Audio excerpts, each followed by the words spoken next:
We're back. Today's video is brought to you by NordVPN, and if you're watching this video, then you're online. And if you're online, you should probably protect your data. Now look, I know a lot of people are like, why do I need a VPN? I don't do anything nefarious online. I'm just a regular guy watching YouTube, going to forums and all that sort of stuff. But you know what? Your ISP and a lot of other people are spying on the things that you're doing. Targeted ads, ISP slowdowns when it comes to stuff like Netflix and YouTube, 4K content. The ISPs are watching you, man. They're watching you like the government. You don't want them to watch you. So that's why you need a virtual private network. Now, NordVPN uses military-grade encryption, and they're extremely fast with thousands of servers across 60 countries, meaning regardless of where you are, you got a fast, reliable connection to connect to keep people from spying on your data. Now, if you're anything like me, you probably spend more time on your phone looking at online content than you do on your actual desktop. So the good news is Nord has apps for all of your devices: iPad, iPhone, Android. Of course, you've got all your major desktop browsers that are supported. And the best part of all, it is fast. So NordVPN right now is also available for 70% off a 3-year membership by using my offer code in the description below. Plus you get 1 month free. I mean, for the price of this, we're talking like a cup of coffee or two. So isn't that worth actually protecting and keeping your data speeds as fast as you're paying for? So right now, pause this video, click the link in the description below, and use JayzTwoCents at checkout to get 70% off 3-year membership and a month for free. Go ahead, I'll wait. I literally sit right here as long as you hold pause. That's how pause works. You know, you gotta at least give me points for being brave to even talk about this further. Some things I want to talk about here. There's like 3 or 4 topics I want to talk about. I want to talk about pre-production boards. I want to talk about deleting of comments, the whole purpose of this channel, and moving forward. So as you can see, we're still getting the CPU error here. Now, let's start with pre-production boards. MSI reached out to me and was like, hey, if that's the board that came with the AMD package for the 3900X launch, then that is a pre-production board. I want to add another pre there. This is a pre-production board. I'm an idiot for not realizing that and just assuming that because it came in full retail packaging without the typical, this is the pre-production board piece of paper that they've sent in the past, I assumed it was retail because it had all the packaging and warranty cards and the X-split card and all that stuff that comes with it. I guess that's totally on me for even assuming that. The problem with our previous video started, as I mentioned, the moment we updated the BIOS. The reason why I even updated the BIOS is because we wanted to talk about the 1.5 volt CPU stuff and whether or not that is too much for AMD. There's a lot of discussion about, hey, we're up. There's a lot of discussion about whether or not 1.5 is too much. Some people say yes, most people say no. AMD said, well, AMD also said 105 TJ Max is perfectly fine on the GPUs, but a lot of you seem to think that's way too hot. So I guess there's a little bit of hypocrisy taking place there. But big surprise, this is a lot of opinions in a very big pond. So moving forward, finding out that this is a pre-production board, I've got to retract that this is retail, and I did wrong, okay, fine, I did wrong. This is a pre-production board, and what happens is the moment we flashed a production BIOS on it, it bricked the board, which tells me there's enough different between this board and what you guys are buying that I can't say now with certainty that when we receive a board like this for review, that it's indicative of what you guys are going to experience. So that's going to segue me into the other topic I wanted to talk about here, which is the whole purpose of this channel. I started this channel over 7 years ago specifically because of the fact that I am a nerd. I love computers. As long as I can remember, I built computers for my friends, my family, and I talk computers and I sleep computers. And if you give me a chance to talk about something other than cars, it's going to be computers. This channel started as a dare because I liked talking about this stuff, and someone dared me that the channel would go somewhere, and I said it wouldn't, and it did. But I treat this like I do hanging out with my friends. I'm hanging out with you guys, talking about this stuff, trying to give you tutorials and guides and tips and tricks to make your computer experience better if you're new at this. When we do reviews, I expect to be giving you guys an opinion based on what is available to you. This is not what you guys are getting. Hopefully you're not getting this experience too, but unfortunately the comments on the last video showed that a lot of people are getting experiences like this with retail stuff. So there's enough variance there to be able to say that I have no idea what the retail experience is right now with this motherboard and this CPU, because we were not given the retail motherboard, which is just a complete undermine of what this channel is all about. That basically says, build a thing, show everybody, and then get everyone all excited so they'll go and buy it. That makes me their marketing, and that's not the point of this channel. So yes, MSI and AMD did sponsor this build. They did sponsor this, and it all worked perfectly fine until we flashed the BIOS, like I said. Unfortunately, we were never warned that flashing a BIOS onto this motherboard from a production BIOS could brick it. Maybe I'm the first one to do it and I'm the first one to experience it. I have no idea. If one of my fellow reviewers are watching and you guys are brave enough to back up your BIOS, flash the production one on here and see what happens, I would love for someone to validate that this is 100% what happened. But I'm a sample of one and I have no other boards to test. We are up and running right now though, so I'm gonna try flashing some more BIOS on here. It says we're on .110, which is actually version 11, so .11. And I want to see now what exactly happens if we just kind of roll through all the BIOS. Other things we've tried since the weekend has transpired, a lot of you were like, hey, take out hey, we got 2 boots back to back, that's crazy. Take out RAM sticks. We've seen RAM cause weird CPU issues. That worked once and then it didn't work again. On Friday, after that video went live, MSI emailed me and was like, you know, Jay, this could have all been fixed with a simple BIOS fix if you had just talked to us. And then they realized, oh, the BIOS you used, that would fix it. That's what broke it. It was basically like, can we get the BIOS that came with this motherboard? And they're like, we can't find it. So the only reason I updated the BIOS is because I wanted to be on the most current potential voltage fix, whatever.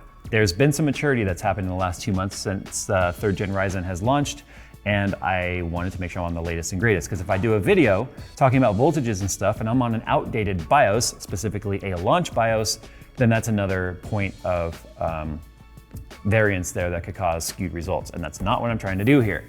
This is not some witch hunt against AMD like a lot of you think that it is. So as I load this BIOS, which is not the ABBA BIOS, we'll just wait here and see what happens.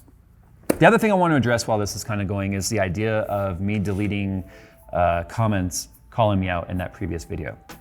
There are 6,000 comments on that video. And if you think I'm sitting there reading all of them and deleting the ones that I think like take a hit to my ego, will you give me more credit than credit is due? Because I don't have that kind of time. Secondly, I learned about hardware unbox comment being deleted on Twitter and email and Instagram, and everyone starting to bombard me because of the Reddit hive mentality. Everyone somehow believing that I'm going around deleting comments, then is coming at me in waves trying to attack me saying, you know, you piece of shit, why are you deleting comments and this and that because you suck? And it's like, what are these people talking about? I already proved on Twitter I didn't delete any comments.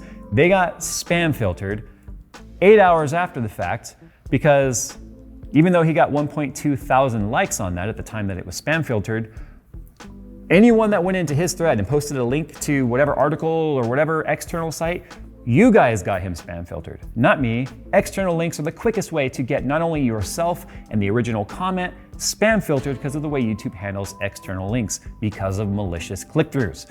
People could be linking to anything with a spoofed web address going to God knows what. So YouTube pretty much automatically puts that and the original comment in spam.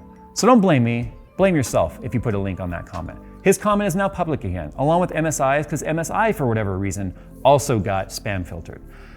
So if you think I'm out there deleting comments because I don't like what people are saying, like I said, you give me way too much credit. The only comments I do usually delete are the first comments, because it's fun to watch them like, I was first and now I'm not, what's happening? And then they're like, a whole discussion will take place about first, where'd my first comment go?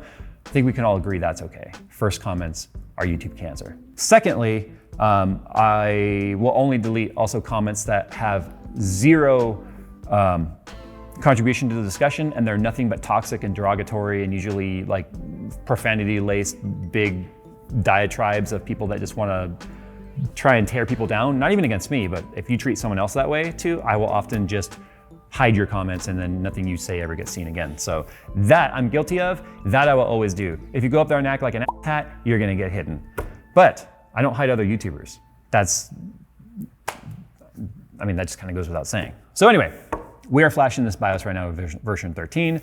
I don't think it's gonna work, because what I think is happening here, there's some sort of difference on here, whether it be an EEPROM or some sort of an SMD, whatever. Some sort of ASIC on here is different. I don't know what it is, but that's why these BIOS are probably bricking. So AMD is off the hook, obviously. They were kind of like, hey, we don't really control that. But what I would think AMD would want to do would be put a tighter noose on the manufacturers of the motherboards that are controlling their CPU or putting their CPU in, because ultimately that's going to control the total AMD experience. And there's a lot of comments in that previous video of people saying that they are dealing with random wackiness with their AMD systems. And we've seen it here firsthand, but you guys aren't gonna believe me. You guys think I'm an Intel shill. Intel's paid me a whopping $0 to sell out.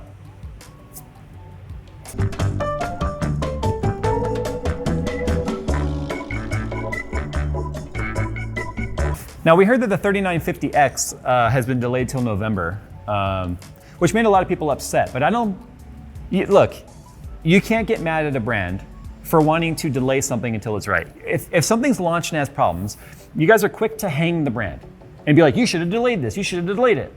But then when they delay, it's like, oh, I got delayed now, I'm just gonna go buy Intel because I gotta wait 2 more months or whatever. You guys can't have it both ways. You can't demand a perfect product on time, but then when it's on time and it's not perfect, you demand that they delay it. But then they delay it, you're mad that it's delayed. You can't have it both ways. So I give AMD props for delaying that. Clearly something has happened, whether it be 7 nanometer manufacturing time or materials or whatever it is, whether it be motherboard compatibilities, I don't know. But you've got to give at least credit where credit is due there. So we can attribute pretty much everything that we're experiencing here with this system that was the height of my frustration in my previous video, which was clearly emotionally fueled, to a board we should have never been sent with no heads up that production BIOS can break it. I know that sounds like a passing of blame. I think that's a shared blame. I take the blame of not realizing it was a production board or having it be that pre-production. We've never experienced this before. We have never experienced a motherboard that was sent, and I had a pissing match with someone on Twitter that was claiming you guys get 2 to 4 weeks to get these videos ready and you have 2 to 4 weeks to play with it so you can get it all ironed out before the videos get live. No, we might get the product as early as 2 weeks before launch, but we don't get drivers and we don't get BIOS and we don't get things that are needed to do our testing sometimes until hours before a launch. As soon as 24 hours prior to a launch sometimes, we're still waiting on GPU drivers. We might have them because channels will try and cash in on these stupid unboxing videos 2 weeks ahead of time. So the brands will send stuff early enough and be like, here, you can look at it and unbox it, but it's a brick until we send you the software to support it. So no, we don't get that kind of time to test on this sort of stuff. In fact, the first time this system ever booted was when I built this system, and that was a good month and a half after launch, or whatever it was. So obviously this system's not coming back, at least not until we can get our hands on the original BIOS from this. If you're a peer of mine too, and you've got this motherboard and you feel like ripping the BIOS and backing it up and sending it to me, I would accept that as well. This says it has a BIOS switch, and I believe this to be a dual BIOS system. But when we switch to the other BIOS, we don't get a boot either. How about we just turn the little overclock wheel to 9 and see what happens? That's also one of the stupidest features on a motherboard too, is this overclocking dial. It's pretty stupid. Just turned itself on. That's how fast you overclocked. Turned itself on. And yeah, we did try the pulling of the RAM and using one stick and all that in a different take of this video, which we decided to start over. Okay, so here's basically why this video was made. So I can clear the air that one, this is on me for not realizing that this is a pre-production board. It's also shared blame with MSI for not warning us that this is a super pre-production board, that production BIOS will brick. It's also on me for getting pretty upset in that previous video because anyone would be upset with these types of issues and things. And let's be honest, I've had issues with MSI boards in the past, and I think this was just a little bit of a boiling point for me. And then it's not on me for deleting comments because I didn't do that. And that has to be publicly addressed because that was causing me serious issues with integrity, with a lot of people claiming that I was deleting comments, which is extremely shady, which I didn't do. The proof is on Twitter. If you want to believe it or not, I don't really care at this point. I've already proved my innocence there. So sound off in the comments below. Do you want me to rebuild it with the new motherboard, or do you want me to just let this one go? We've got more builds to do. We've got Nebula to finish. We've got another ITX smallish form factor custom mod to do. And I've got a Camaro themed PC to do for that's being raffled away at a special event happening in October. So we've got a lot of builds to do, which is why I don't necessarily have time to do this again. So anyway, sound up in the comments below. Thanks for hearing me out, guys. You guys can do whatever you want with this. I really don't care. I'm not discussing this one again. I put it all out there. And sorry, AMD, for blaming this one on you. I'm just blaming it on one of your partners at this point. Partially, whatever. Thanks for watching, guys. We'll see you in the next one.